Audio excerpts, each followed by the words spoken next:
6 நேரங்களில் நாம் ஒலு செய்தால் மிகப்பெரிய நன்மைகள் நம்மை காத்திருக்கின்றன. ஒலு செய்தால் மிகப்பெரிய பலன் கிடைக்கக்கூடிய அந்த 6 சந்தர்ப்பங்களை பற்றி இந்த ஒரு வீடியோவில் விரிவாக கேட்போம். ஒரு மனிதன் ஒலு செய்துவிட்டு தனது வலது கையை தனது மார்பில் வைத்து இதயத்தின் பகுதியில் வைத்து ஒரு இஸ்மை ஓதினால் அவனுக்கு 3 மிகப்பெரிய நன்மைகள் கிடைக்கிறது. அந்த இஸ்மு என்ன, அந்த 3 பெரிய நன்மைகள் என்ன என்பதையும் இந்த ஒரு வீடியோ மூலமாக தெளிவாக புரிந்து கொள்வோம். நிறைய சகோதரிகளுடைய ஒரு சந்தேகம், ஒலு செய்யும்போது தலையை மறைக்காமல் ஒலு எடுத்தால் அது சரியாகுமா? இதற்கு என்ன பதில்? அதுபோல் பல சகோதரர்களும் ஒலு எடுக்கும்போது 5 வகையான தவறுகளை செய்து வருகிறார்கள். அந்த 5 தவறுகள் என்ன? அந்த தவறுகளை கவனிக்கவில்லை என்றால் நமது ஒலு சரியாகாது. ஒலு சரியாகவில்லை என்றால் நமது தொழுகையும் சரியாகாது. ஆகவே ஒலு எடுக்கும்போது ஆண்களும் பெண்களும் கவனிக்க வேண்டிய அந்த 5 வகையான தவறுகள் என்ன என்பதை நாம் கற்று அதை எப்படி சரி செய்ய வேண்டும் என்பதையும் இந்த ஒரு வீடியோ மூலம் புரிந்து கொள்வோம். அஸ்ஸலாமு அலைக்கும் வரஹ்மத்துல்லாஹி வபரகாத்துஹு. பிஸ்மில்லாஹிர் ரஹ்மானிர் ரஹீம். அல்ஹம்துலில்லாஹி ரப்பில் ஆலமீன். அல்லாஹும்ம ஸல்லி அலா சய்யிதினா முஹம்மதின் வலா ஆலி சய்யிதினா முஹம்மத். அல்லாஹு தஆலா நம் அனைவருக்கும் நீண்ட ஆயுளும் ஆரோக்கியமும் அளித்து அருள் புரியட்டும். நாம் எல்லாமே கஷ்டங்களும் கவலைகளும் கொண்டவர்கள்தான். நானும் நீங்கள் ஒவ்வொருவரும் அல்லாஹு தஆலா நம்முடைய எல்லா பிரச்சனைகளையும் துயரங்களையும் நீக்கி நமக்கு சந்தோஷத்தையும் சுகத்தையும் வழங்கட்டும். நம்மில் மறைந்து போன அனைவருக்கும் அல்லாஹு தஆலா மன்னிப்பும் அருளும் அளிக்கட்டும். ஆமீன் யா ரப்பல் ஆலமீன்.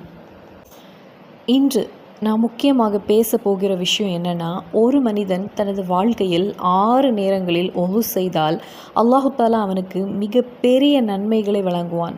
அந்த 6 நேரங்கள் என்ன என்பதையும், அதே போலவே ஒலு எடுத்த பிறகு ஒரு இஸ்மை ஓதினால் கிடைக்கும் பெரிய பலன்கள் என்ன என்பதையும் நாம் விரிவாக பார்க்க போகிறோம். முதலில் ஒலு என்றால் என்ன என்பதை பார்ப்போம். ஒலு என்பது நபிகள் நாயகம் ஸல்லல்லாஹு அலைஹி வஸல்லம் அவர்களின் உம்மத்திற்காக அல்லாஹு தஆலா தனியாக வழங்கிய ஒரு பெரிய இபாதத் ஆகும்.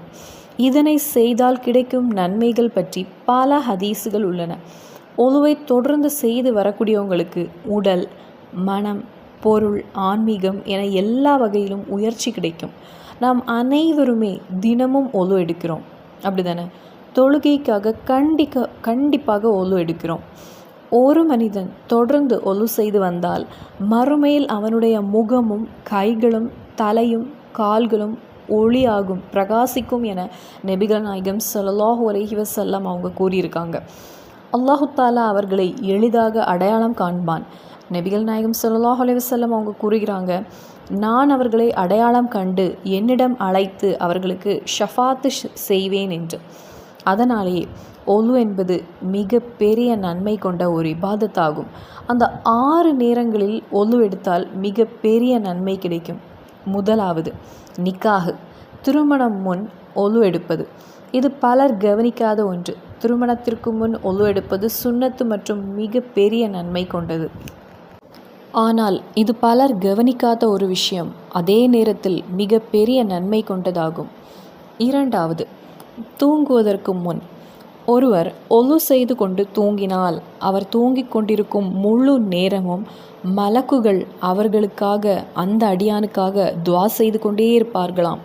அவர்கள் எழும் வரை அல்லாஹுவிடத்திலிருந்து மன்னிப்பும் நன்மையும் கேட்டுக்கொண்டே இருப்பாங்களாம்.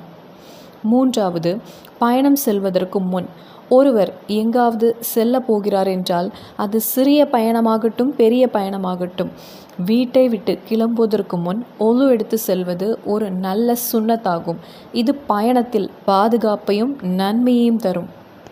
நான்காவது, குர்ஆன் ஓதுவதற்கு முன் ஒருவர் குர்ஆன் ஓத நினைத்தால் கையில் எடுத்து படித்தாலும் சரி, மனப்பாடமாக ஓதினாலும் சரி, அந்த நேரத்தில் ஒலுவுடன் இருப்பது மிகவும் நல்லது. அது மட்டுமில்லாமல் அதிக நன்மையை கொண்டு தரக்கூடிய ஒரு விஷயம். ஐந்தாவது, ஹதீஸ் கற்கும் முன் ஒருவர் நபிகள் நாயகம் ஸல்லல்லாஹு அலைஹி வஸல்லம் அவர்களின் ஹதீஸுகளை கற்க அல்லது கேட்க முனைவதற்கு முன் ஒலுவுடன் இருப்பது மிகவும் மரியாதையும் நன்மையும் தரக்கூடிய ஒரு விஷயம். ஆறாவது, எந்த நல்ல காரியத்திற்கும் முன் ஒருவர் நல்ல காரியம் ஒன்றை ஆரம்பிக்கப் போகிறார் என்றால், அல்லது நல்ல ஒரு காரியத்திற்காக எங்கேயாவது செல்ல போகிறார் என்றால், அந்த நேரத்தில் ஒலுவுடன் இருப்பது மிகவும் புண்ணியமானது என்று அறிஞர்கள் நமக்கு கற்றுத்தந்திருக்காங்க. அப்படி என்றாலும் இந்த 6 நேரங்கள் மட்டுமில்லாமல் இதற்கு வெளியிலும் ஒரு அடியான் ஒலுவை தொடர்ந்து வைத்திருப்பது மிகவும் நல்லது. எடுத்துக்காட்டாக, நாம் ஒரு தொழுகைக்காக ஒலு செய்கிறோம். அதற்கு பிறகு அடுத்த தொழுகை நேரம் வந்தாலும் ஒலு முறியவில்லை என்றாலும் கூட நாம் அந்த தொழுகைக்கு முன் மீண்டும் ஒலுவை புதுப்பித்து எடுப்பது மிகவும் சிறந்ததாகும். ஒலு இருக்கும்போது அதற்கு மேலாக மீண்டும் ஒலு எடுப்பது என்பது ஒரு சுன்னத்தாகும். மேலும் அது மிக பெரிய நன்மை கொண்டதாகும். இனி நாம் பார்க்க போவது ஒலு எடுக்கும்போது பலர் கவனிக்காமல் செய்யக்கூடிய சில தவறுகள் பற்றியது. இந்த தவறுகள் காரணமாக சில சமயங்களில் நம்முடைய ஒலு சரியாகாமல் போகும். முதலாவது, சிலர் ஒரு சிறிய பாத்திரத்தில் இருக்கும் தண்ணீரில் கையை வைத்து நேரடியாக ஒலு எடுக்கிறார்கள். அதாவது அந்த தண்ணீரில் கையை நனைத்து அதிலிருந்து எடுத்தே முகம், வாய், கைகள் அனைத்தையும் கழுவுகிறார்கள். இது சரியான முறை கிடையாது. சிறிய பாத்திரத்தில் கையை நனைத்தால் ஒலு எடுக்கக்கூடாது.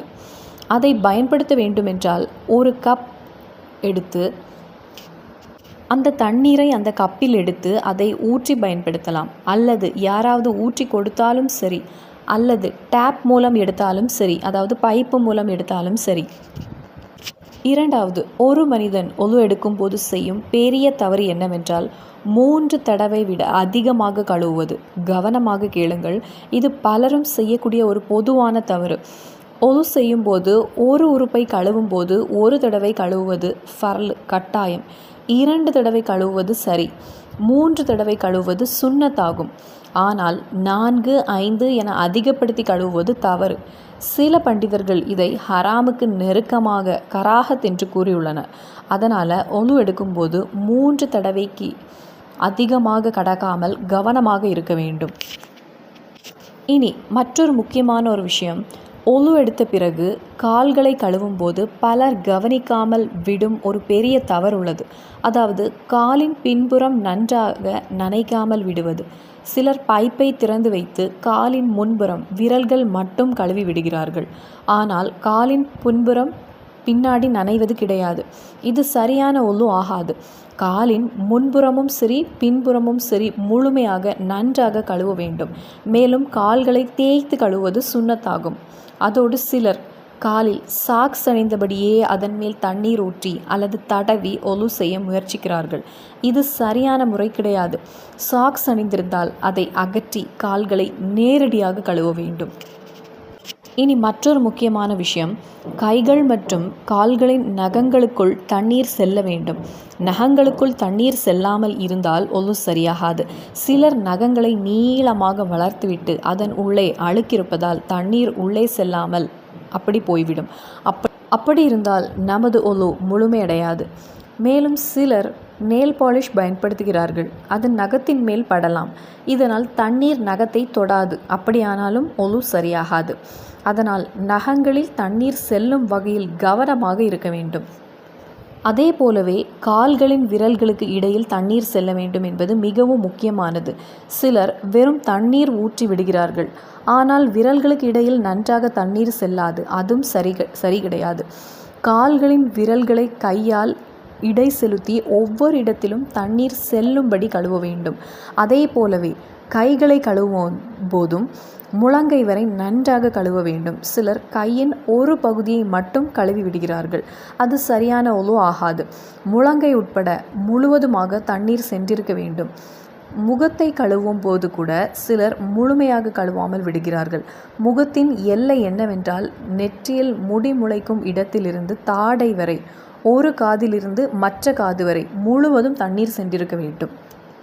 அதே போலவே தலையை தடவுவது ஒலுவின் ஃபர்லில் ஒன்று. தலையின் ஒரு பகுதியையாவது தடவ வேண்டும் என்பது கட்டாயம். முழு தலையையும் தடவுவது சுன்னத்தாகும். காதுகளை தடவுவதும் சுன்னத்தாகும். இது எல்லா விஷயங்களும் நாம் மதரசாவில் படித்த விஷயங்கள் தான். ஆனாலும் ஒலு எடுக்கும்போது இவற்றை கவனமாக செய்ய வேண்டும். சிலர் கேட்கக்கூடிய ஒரு விஷயம், அவுரத் மறைக்காமல் ஒலு எடுக்கலாமா? அதாவது உடை இல்லாமல் நின்று ஒலு எடுத்தால் அது சரியாகுமா? உழு சரியாகும். ஆனால் அவ்வாறு செய்வது கராஹத் என்று சில அறிஞர்கள் பண்டிதர்கள் நமக்கு கற்று தந்திருக்காங்க. அதனால் அவுரத்தை மறைத்தபடி ஒழு எடுப்பது தான் சிறந்தது. அதாவது மறைக்க வேண்டிய பகுதிகளை மறைத்து எடுக்க வேண்டும்.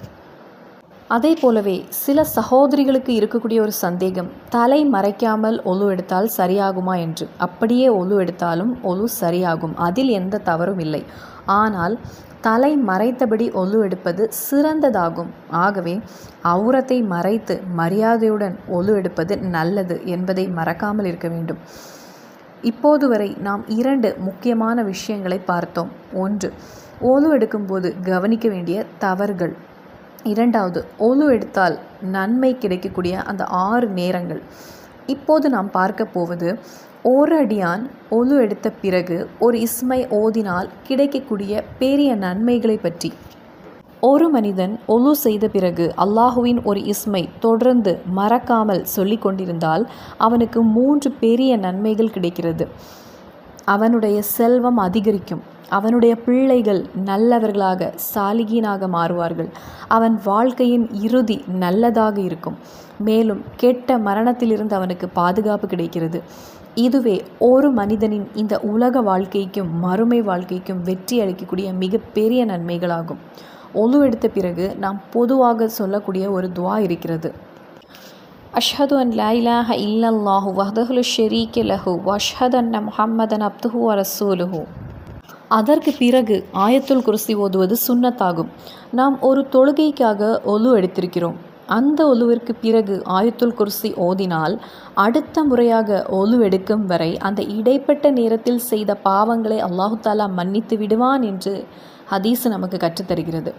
அதற்கு பிறகு இறைவனுடைய சக்தி மிகுந்த ஹஸ்மால் உஸ்னால உள்ள ஒரு இஸ்மை நமது இதயத்தில், வலது கையை நமது இதயத்தில் வைத்து 5 தடவை நாம் ஓத வேண்டும். முதலில் ஒழு செய்ய வேண்டும். 2வது, ஒழுவிற்கு பின் நாம் ஓதக்கூடிய துவாவை ஓத வேண்டும். 3வது, ஒரு முறை ஆயத்துல் குர்சி ஓதிக்கொள்ளுங்கள். 4வது, வலது கையை மார்பில் வைத்து இதயத்தில் வைத்து 5 தடவை யா ஷக்கூர் யா அல்லா, யா ஷக்கூர் யா அல்லா, யா ஷக்கூர் யா அல்லா, யா ஷக்கூர் யா அல்லா என்று ஓதிக்கொள்ளுங்கள். அப்படியானால் அல்லாஹு தாலா உங்களுடைய செல்வத்தை, ரிஸ்கை, சம்பாத்தியத்தை, வருமானத்தை உயர்வடைய செய்வான். செல்வம் என்பது அதிகரிக்கும். அல்லாஹு தாலா நமது பிள்ளைகளை சாலிஹான பிள்ளைகளாக, நல்ல பிள்ளைகளாக ஆக்குவான். நமது ஆக்கிபத்தை, அதாவது நமது கடைசி மரண நேரத்தை அல்லாஹு தாலா நல்ல மரணமாக்கி தருவான். இந்த விஷயங்கள் போதுமே நமது துனியாவும் ஆகிரவும் வெற்றியடைவதற்கு. இறைவா, இங்கு சொல்லப்பட்ட இந்த நன்மைகள், இந்த சிறப்புகள் எங்களுடைய வாழ்க்கையில் கிடைப்பதற்கு நீ அருள் புரிவாயாக ரப்பே. அல்லாஹ் நம்மிடமிருந்து இந்த அமல்களை ஏற்றுக்கொள்ள வேண்டும். நம்முடைய எல்லா பிரச்சனைகளையும் கஷ்டங்களையும் நீக்கி நமக்கு ஆரோக்கியத்தையும் நலனையும் வழங்க வேண்டும். இந்த வீடியோவை நீங்கள் பார்த்தால் அதை மற்றவர்களுக்கும் பகிர்ந்து கொள்ளுங்கள். அவர்களுக்கும் இந்த நன்மை கொண்டு சேருங்கள். அல்லாஹ் தஆலா நாம் எல்லாரையும் நல்லவர்களாக ஆக்கி அமைதியுடனும் பாதுகாப்புடன் வாழும் மக்களாக மாற்ற வேண்டும். ஆமீன். இன்னும் இன்ஷா அல்லாஹ் சந்திப்போம் வேறொரு வீடியோவில் இன்ஷா அல்லாஹ். அஸ்ஸலாமு அலைக்கும் வரஹ்மத்துல்லாஹி வபரகாத்துஹு.